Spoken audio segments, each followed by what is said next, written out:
Advocate B Gopalakrishnan, Congress പട്ടികയിലില്ലാത്ത തരൂരിനെ ഉൾപ്പെടുത്തുന്നു, വളരെ പ്രാധാന്യത്തോടെ പരിഗണിക്കുന്നു. കേന്ദ്ര സർക്കാർ ഉന്നം വയ്ക്കുന്നത് എന്ത്? അഥവാ BJP-യുടെ രാഷ്ട്രീയ തന്ത്രം? ഇവിടെ രാഷ്ട്രീയമല്ല, രാഷ്ട്രമാണ് പ്രധാനം. രാഷ്ട്രീയത്തിനപ്പുറത്താണ് രാഷ്ട്രം. ഇത് ഭാരതീയ ജനതാ പാർട്ടിയുടെ മുദ്രാവാക്യമാണ്. Nation first, then only politics and religion. രാഷ്ട്രത്തെ പരമപ്രധാനമായി കാണുമ്പോൾ എതിരാളികൾ ഇന്നത്തെ ഗവൺമെൻറ്റിൻ്റെ നേതൃസ്ഥാനത്തിരിക്കുന്നവരെക്കാൾ മെച്ചപ്പെട്ടവരാണെങ്കിൽ പോലും അവരെ സ്വീകരിക്കണം, മെച്ചപ്പെട്ടവരല്ലെങ്കിലും സ്വീകരിക്കണം. അവരെ മുൻനിർത്തിക്കൊണ്ട് ഭാരതം ഒന്നാണ്, ഒരു രാഷ്ട്രമാണ്, ഒരു ചിന്തയാണ്, ഒരു തോന്നലാണ്, ഒരു ബോധമാണ്, ഒരു ശക്തിയാണ് എന്ന് ലോകസമക്ഷം കാണിക്കണം. ഭാരതത്തിനൊന്നും സംഭവിച്ചിട്ടില്ല, എന്നാൽ പാകിസ്ഥാനോ ഭീകരപ്രസ്ഥാനം നിറഞ്ഞ സ്ഥലമാണ്, ഭീകരതയുടെ നാടാണ്, ക്രൂരന്മാരുടെ നാടാണ്, ജനാധിപത്യമില്ലാത്ത നാടാണ്. ലോകസമക്ഷം ഭീകരരുടെ ഉത്ഭവം പാകിസ്ഥാനാണ് എന്ന് തെളിയിക്കണം. അപ്പം ഭാരതം ഒരു ശക്തിയാണ്, ഒറ്റക്കെട്ടാണെന്ന് ചിന്തിക്കണം. അതിൽ രാഷ്ട്രീയമില്ല, അതിൽ കഴിവുള്ളവരെ കൊണ്ടുവരണം. ആ രീതിയിലാണ് ശശി തരൂരിനെ സ്വീകരിച്ചത്. ശശി തരൂരിനെ ഞങ്ങൾ കൊടുത്തിട്ടില്ല എന്ന രാഷ്ട്രീയം, ശശി തരൂരിനെ ഒഴിവാക്കിയ രാഷ്ട്രീയം, ഒഴിവാക്കിയ പോലും പരസ്യമായി വിളിച്ചു പറഞ്ഞ രാഷ്ട്രീയം കാണിച്ചത് കോൺഗ്രസ് ആണ്. കാരണം കോൺഗ്രസിൻ്റെ താല്പര്യം ഞാൻ വളരെ കൃത്യമായി പറയാൻ ആഗ്രഹിക്കുന്നു. ഇവിടെ റെജി എന്ന് പറയുന്ന കോൺഗ്രസിൻ്റെ പ്രതിനിധി, അദ്ദേഹം സംസാരിച്ചത് എന്താ? ഒരു ജനാധിപത്യ രാഷ്ട്രത്തിൽ എല്ലാവരും ഒറ്റക്കെട്ടാണ് എന്ന് ചിന്തിക്കണം. ആദ്യം ജനാധിപത്യം നിങ്ങളുടെ പാർട്ടിയിൽ ഉണ്ടാവണം. ഒരു ജനാധിപത്യ ബോധമുള്ളത് കൊണ്ടാണ് 7 കമ്മിറ്റി എടുത്തിട്ട് ആ 7 കമ്മിറ്റിയിൽ, നേരത്തെ മോഹൻ വർഗീസ് പറഞ്ഞതുപോലെ ആ 7 കമ്മിറ്റിയിൽ 2 കമ്മിറ്റിയാണ് BJP, ബാക്കി 5 കമ്മിറ്റി. അതിൽ 3 പ്രതിപക്ഷ പാർട്ടിക്ക്, 2 BJP-യുമായി ബന്ധപ്പെട്ട ഘടകകക്ഷികൾക്ക്, 2 BJP ഏറ്റെടുത്തത്. അതിൽ ഏറ്റവും സൂട്ടബിൾ ആയിട്ടുള്ള ആളുകളെയാണ് കൊണ്ടുവരാൻ ശ്രമിച്ചത്. അപ്പോൾ സൂട്ടബിൾ ആയിട്ടുള്ള ആളുകൾ വരാൻ പാടില്ല, ശശി തരൂര് വരാൻ പാടില്ല എന്നത് കോൺഗ്രസിൻ്റെ താല്പര്യമാണ്. ശശി തരൂരിനെതിരായിട്ടുള്ള വിമർശനം കൊണ്ടുവന്നത് കോൺഗ്രസ് ആണ്. എന്ത് ജനാധിപത്യം നിങ്ങളുടെ ഈ കോൺഗ്രസിൽ? തുടക്കം മുതൽ ജനാധിപത്യം ഉണ്ടോ? ഞാൻ ജനാധിപത്യത്തിൻ്റെ കുറവ്, അല്ലെങ്കിൽ കോൺഗ്രസ്സിൽ ഈ നെഹ്റു കുടുംബത്തിന് പാദസേവ ചെയ്യാത്തവരെ കോൺഗ്രസ് പുറത്താക്കിയതിൻ്റെ ഒരു 10 പേരുടെ ലിസ്റ്റ് വായിക്കാം. വെറും ചുരുങ്ങിയ 10 പേരുടെ. നിങ്ങൾ ഒന്നാമത്തെ ആള് പട്ടേലിനെ നിങ്ങൾ എങ്ങനെയാണ് അദ്ദേഹത്തിൻ്റെ മൃതദേഹത്തോട് പോലും അനാദരവ് കാട്ടിയത്?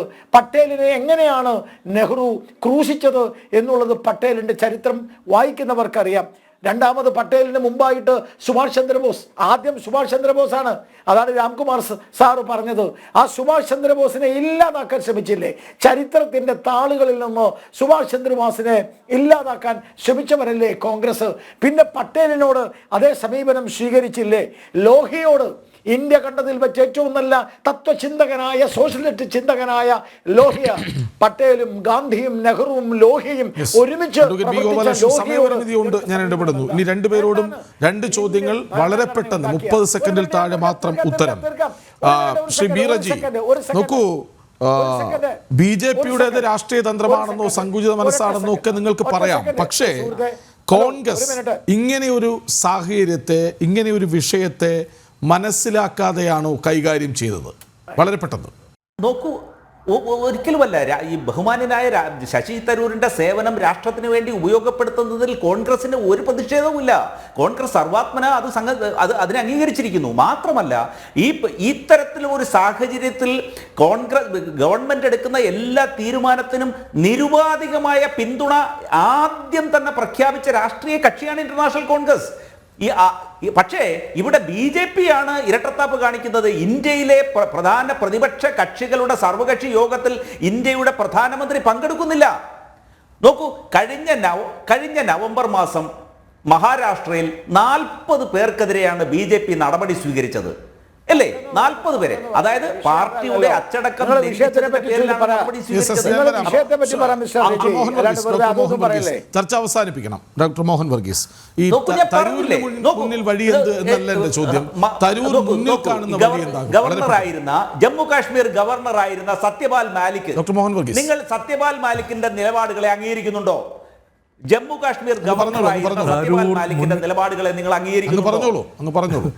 തരൂർ മുന്നിൽ കാണുന്ന വഴി ഒരു പക്ഷേ ഗവൺമെന്റ് ഓഫ് ഇന്ത്യ മുന്നിൽ കാണുന്ന വഴി തന്നെയാണ്. അതായത് there is a new normal. പുതിയ ഒരു വിദേശ നയം, പുതിയ ആലക്കും പിടിയും വന്നിരിക്കുന്നു ഇന്ത്യയുടെ വിദേശ നയത്തിന്.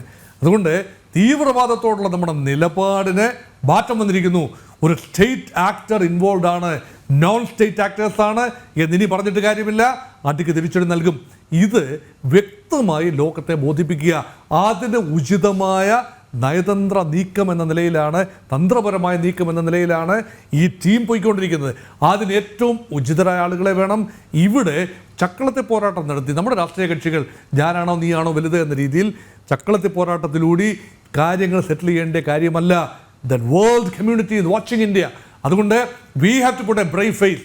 അതുകൊണ്ടാണ് യാതൊരു തർക്കവും ഇല്ലാതെ സെലക്ഷൻ പ്രോസസ് പൂർത്തിയാക്കാമായിരുന്നത്.